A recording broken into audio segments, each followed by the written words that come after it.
Olá pessoal, eu sou Mônica Sacarelli, diretora de investimentos do Inter, e hoje vamos dar início à série Aprenda a Investir.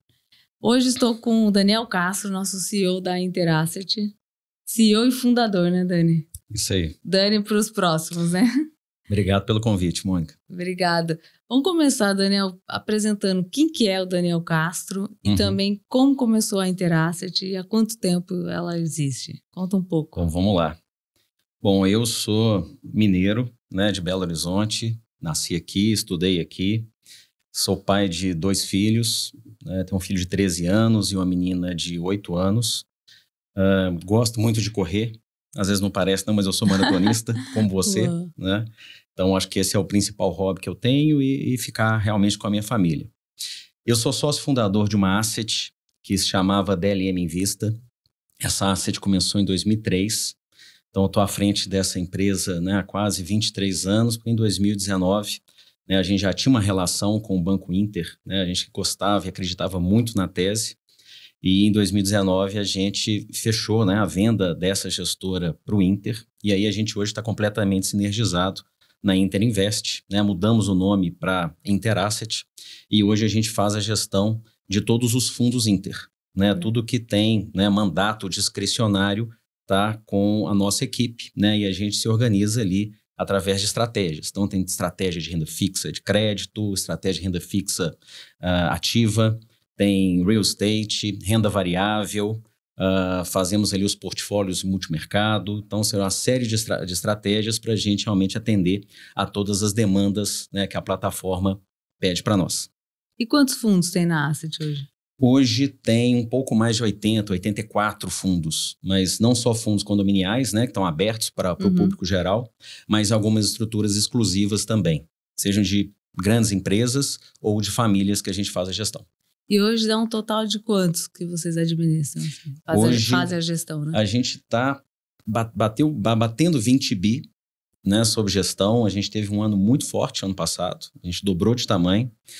E a gente está, assim, acho que nós estamos crescendo numa indústria que não está crescendo, então acho que nós temos uma estratégia muito bem postada, né, bons fundos, com um bom resultado frente aos principais peers e, obviamente, que a gente aproveita de todo o crescimento do Inter, né, do crescimento da Inter Invest, do Inter como um banco, né, que vai ter um market share relevante, então acaba que toda essa estratégia do grupo contribui muito para o nosso crescimento e a gente tem que acompanhar isso. E esse crescimento, acho que a indústria, como você falou, vem sofrendo, principalmente fundos multimercados, né, fundos de ações, pelo momento que a gente está vivendo. A história, né, a sua história também, vem de gestão de fundos de renda fixa? E é por isso que a gente vem crescendo, aproveitando o momento? A gente tem, historicamente, o principal know-how da casa, né, histórico, que a gente começa ali em 2008, né, e a gente tem orgulho de ter um fundo, que foi o primeiro fundo nosso, que existe até hoje, chama Interconservador Plus. Então, quando a gente fala desde o início, é desde a primeira cota em 2008. Então, isso realmente é bastante antigo e com um histórico muito bom, né? Está na plataforma aqui. Então, assim, a gente tem esse DNA de análise de crédito, de profundidade na análise, de fazer um portfólio que seja conservador, né, atendendo o mandato de um fundo, mas que realmente traga um retorno condizente com a estratégia. Então, sempre foi a mesa, né, que a gente organiza por mesas, né, a estratégia principal da casa, onde a gente tem ali os principais fundos distribuídos no mercado inteiro, nos grandes bancos, grandes plataformas, né, e a gente realmente tem uma concentração muito grande nesses fundos. E aí as outras estratégias, elas vieram principalmente depois que a gente virou Inter, né, a gente tinha sim uma área de wealth, né, que aí teve toda uma fusão até com o que existia aqui, né, que deu início ao Win lá atrás.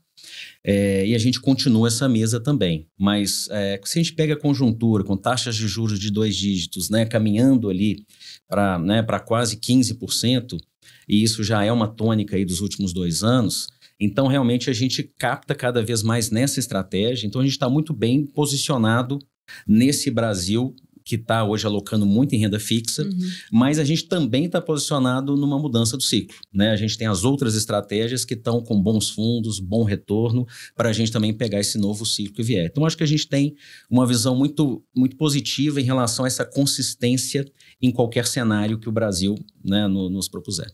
Você falou muito de mesa, né? Então, até para o investidor conhecer um pouco mais, como que é a estrutura de uma asset? Como que ela é dividida, né? Conta um pouco para a gente aprender, né? Quem está cuidando do nosso dinheiro? Vamos lá.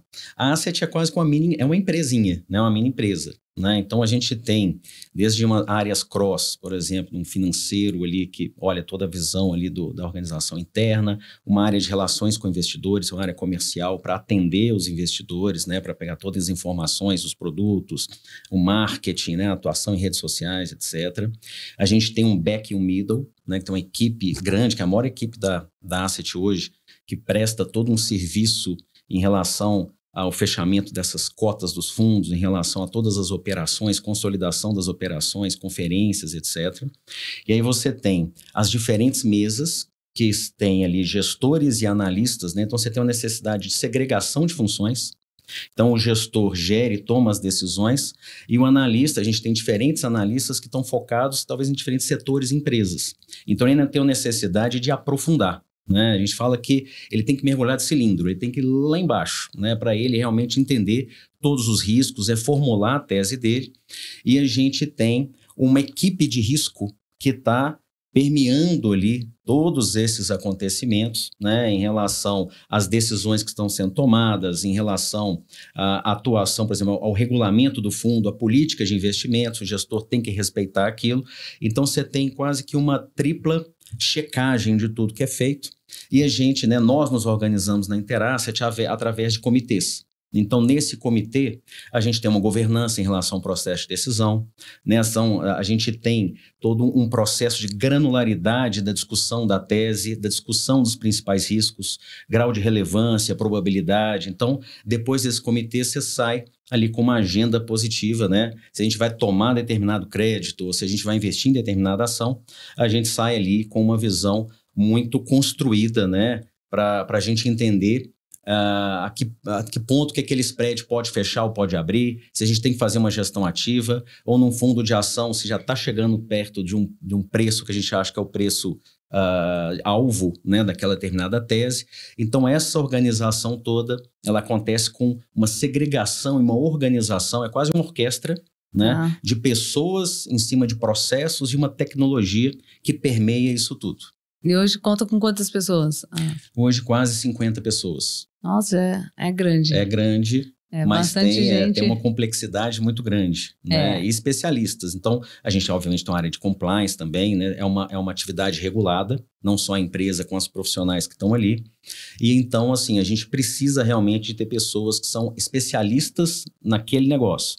Então, assim, é quase que um gestor de real estate, ele poderia quase que ir numa obra e tocar uma obra, né? Então, ele tem realmente que entender porque quando é para ele investir e para ele entender os riscos daquele movimento que a gente está fazendo. Legal. Ô Dani, e por que investir em fundos de investimento? Para quem que é, né? Se eu sou investidor, tenho o meu investimento, por exemplo, no porquinho, que a gente considera que é o primeiro passo, né? Por que investir em fundos e não investir direto em algum produto? Eu acho assim, que você tem, né? Um fundo você tem um investimento discricionário, né? A decisão está na mão do gestor. Você tem um não discricionário, são aqueles papéis que você vai estar alocando no seu portfólio. Eu acho que tudo é válido, né? A gente nem coloca só fundos ou só papéis, né? Mas o fundo tem uma série de vantagens, né? Então, o fundo, ele é um CNPJ próprio, ele é um condomínio, e aí você tem uma série de prestadores de serviço para aquele condomínio. Então, o fundo não pertence à gestora, ele pertence a todos os cotistas, né? E aí você tem a gestora, a administração, custódia, a própria auditoria, a parte de distribuição, são prestadores de serviço para aquele fundo. Então, o fundo, você tem determinada estratégia, então você vai estar selecionando o grau de risco, né? Qual que é a estratégia de execução, o que aquele gestor está mirando de retorno e qual que é o risco que ele está ali dosando, né, para ele maximizar o retorno em relação ao risco. Então você tem uma estrutura com uma profissionalização na gestão. E todos os movimentos que acontecem dentro do fundo são isentos de imposto em cima de ganho de capital. Então, você tem ali uma taxa de administração anual, né? Sim. Dependendo da estratégia, você tem ali produtos mais líquidos e menos líquidos. Então, você está dando um dinheiro, né? Você está deixando o dinheiro, né, em um determinado condomínio, mas você sabe que tem um gestor contratado que vai estar trabalhando para ele. Né? Então ele está analisando os ativos, ele está comprando um ativo que acha que está caro, ele vai comprar um ativo que está barato. Então ele tem que fazer uma gestão ativa para ele realmente ter o melhor retorno dada a estratégia que ele está correndo. Então, assim, é uma atividade onde a gente tem uma necessidade de performar o tempo inteiro, né? Então, eu falo assim que é muito próximo, é quase que uma Fórmula 1, quando a gente vê ali da performance, você tem que ter performance o tempo inteiro, senão você vai perder o seu lugar ali na determinada, né, equipe de Fórmula 1. O gestor ele tem que estar no primeiro ou no segundo quartil da indústria o tempo inteiro, porque senão ele vai perder captação, ele vai sair da indústria, né? Então, essa é a necessidade que a gente tem. Mas aí, falando em performance, na rentabilidade do fundo. Então, para eu escolher um fundo, sempre tem que olhar a rentabilidade dele? O que está mais andando no dia, no mês, é o que eu deveria investir? Não, a gente, assim, você tem a questão da rentabilidade passada, né? Que às vezes você teve, por exemplo, num fundo de renda fixa, você tem um fundo de renda fixa dando muito mais do que o gestor estava trabalhando, porque você teve uma indústria com fechamento de spread muito grande, e aí você teve, obviamente, um ganho, mas que o carrego pode cair um pouco. Né? Então a gente tem que olhar muito assim a estratégia, entender o que eu chamo de carrego é a meta de retorno do fundo, líquido de taxa de administração, etc. Tá? Quando a gente fala do retorno de um fundo, né, que o gestor coloca, já é líquido da taxa de administração e de performance, se houver performance. Você só vai estar pagando o come-cotas, né, o imposto depois. Então, assim, eu acho que a gente tem que entender consistência, disciplina, olhar em diferentes janelas, né? E aí, assim, se um fundo é um fundo caixa, ele é um fundo que tem que dar CDI mais alguma coisa, tem que ser um fundo consistente, tá? Agora, se é um fundo de ação, ou se é um fundo que tem uma estratégia que tem um risco associado, você vai estar demandando um nível de retorno maior, e aí você tem que entender o que tem ali dentro, né? Então, daí a necessidade da gente mostrar os ativos, né? E hoje a gente, assim, eu acho que o mercado começa cada vez mais a dar valor à qualidade dos ativos, né? E a gente tem uma série de investidores que são investidores que não deixam de vender nossos fundos porque sabe dessa preocupação e da qualidade dos ativos que a gente tem. E quando eu escolho, por exemplo, um fundo, que eu estou vendo que a rentabilidade está indo muito bem, né? E vi o histórico e depois um mês ele fica negativo. O que eu faço? O que você recomenda?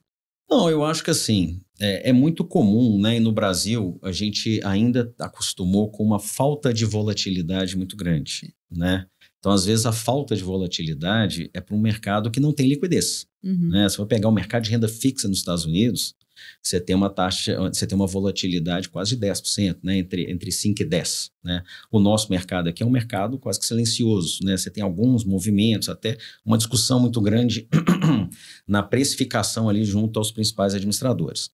Então, eu acho assim, você não tem que vender cota ou preocupar com uma cota por causa de 1 ou 2 meses de retornos, talvez abaixo de CDI, né? Porque você tem movimentos que até título público, né? Até uma LFT nos últimos tempos rodou abaixo do CDI em determinadas janelas e aquilo volta no mês seguinte. Eu acho que nós temos que entender o seguinte, se o mercado está em baixa, é uma oportunidade que o gestor está reposicionando o seu portfólio para a gente voltar aquele retorno ali logo à frente. Então, assim, eu acho que a gente tem que ter horizontes temporais um pouco mais longos para a gente não tomar aquela decisão de eu estar sempre investindo naquilo que subiu muito e sempre resgatando aquilo que caiu.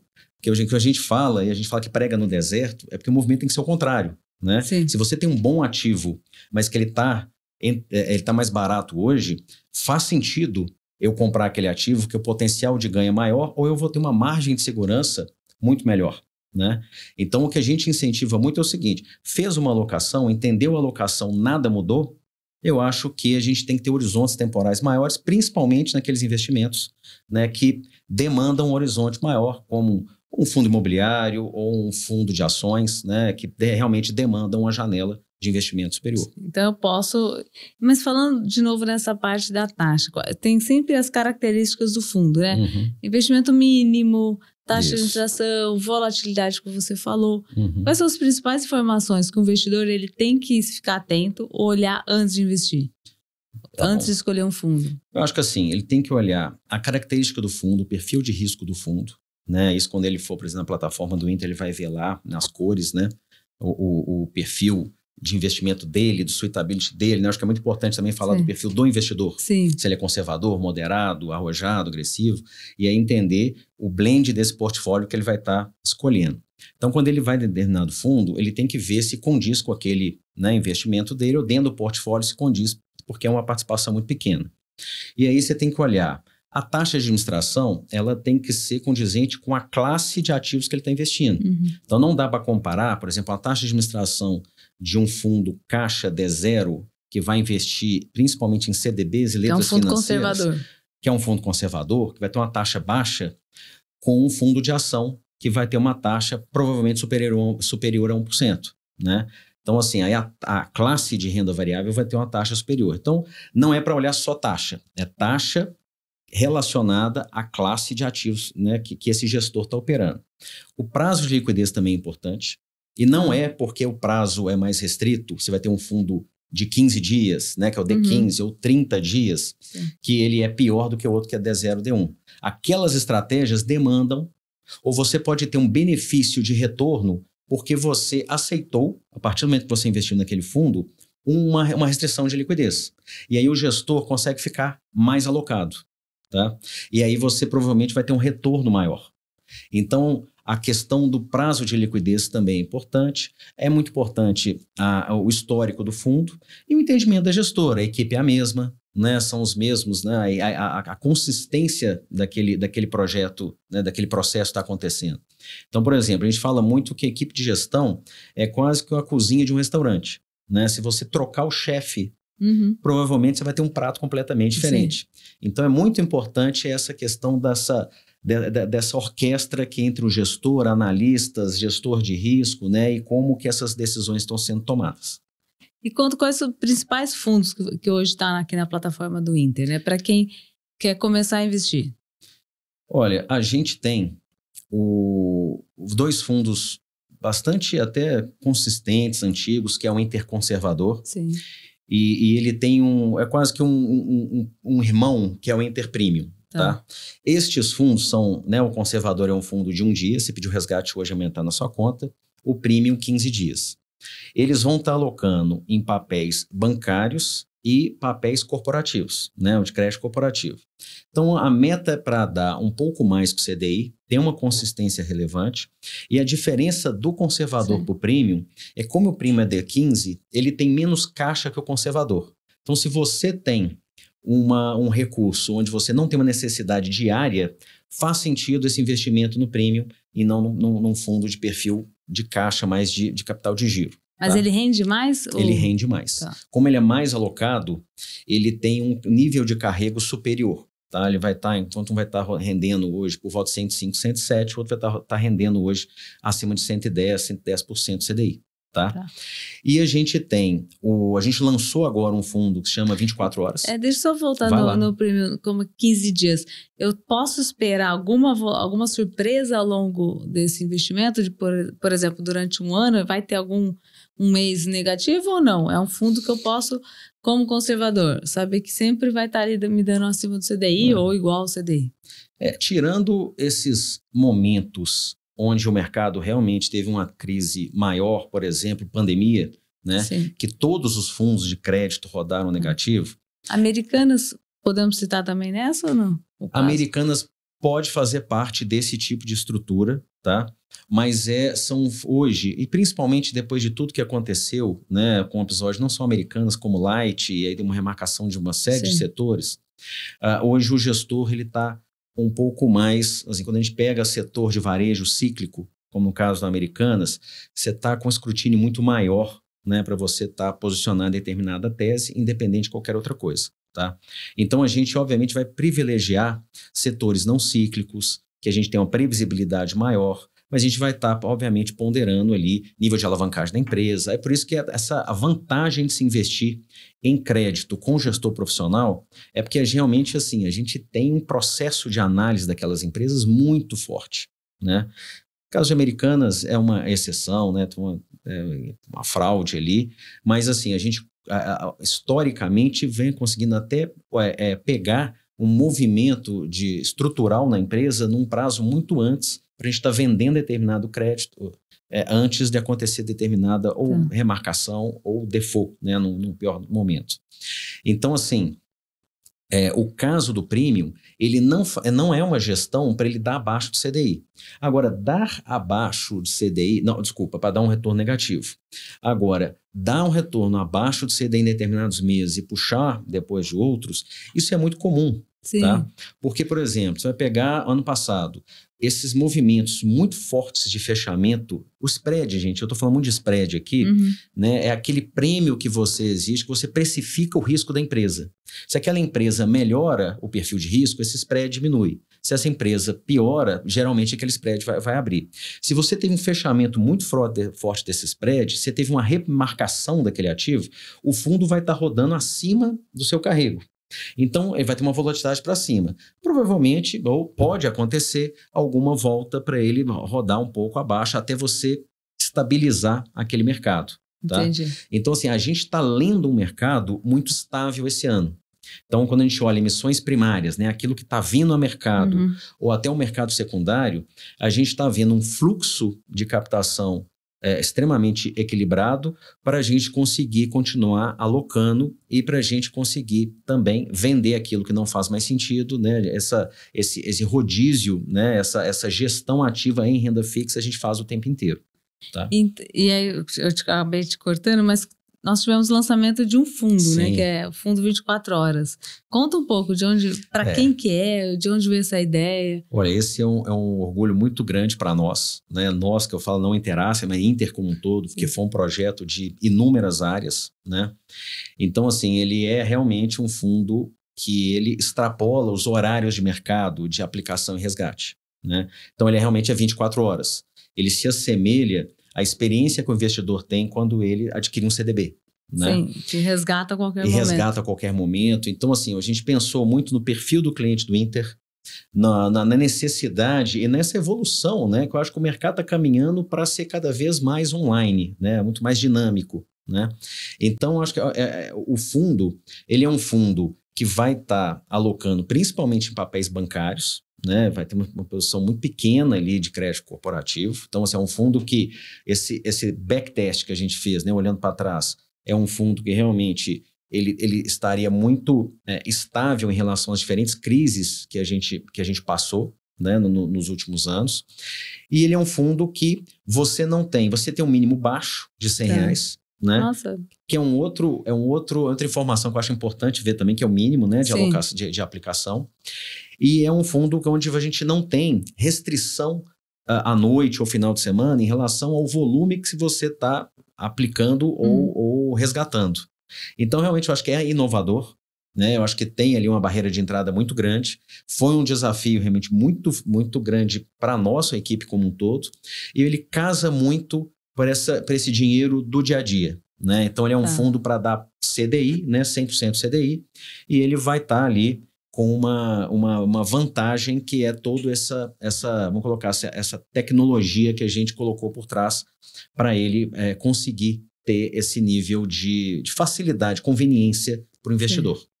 No mundo 24, né, 24/7 é bem inovador ter um fundo também que eu posso resgatar a qualquer momento, né? Com certeza. Mas assim, essa parte também voltando, né, no Inter Premium, né, 15 dias não é muito, né? É só a gente conseguir se organizar um pouquinho para colocar um dinheiro, né, naquela reserva de emergência no 24 ou no conservador e 15 dias ganhar mais dinheiro, ter uma rentabilidade maior e pensar em 15 dias, né? Então, acho que não é muito. Não é. Agora, para a gente finalizar, acho que essa pergunta é o que todo mundo gostaria de fazer para qualquer pessoa que entende de investimento, como você. Qual é a dica de investimento para 2025? Olha, vamos lá.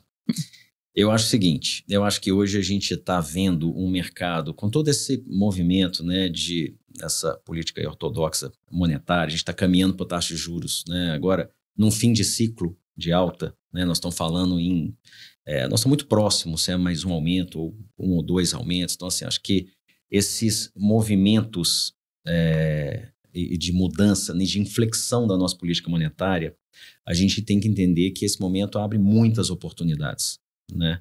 Então, assim, querendo ou não, um fundo de renda fixa, pós-fixado, que é o que a gente está falando aqui agora, um 24 horas, o premium, o conservador, faz sentido estruturalmente estar no seu portfólio.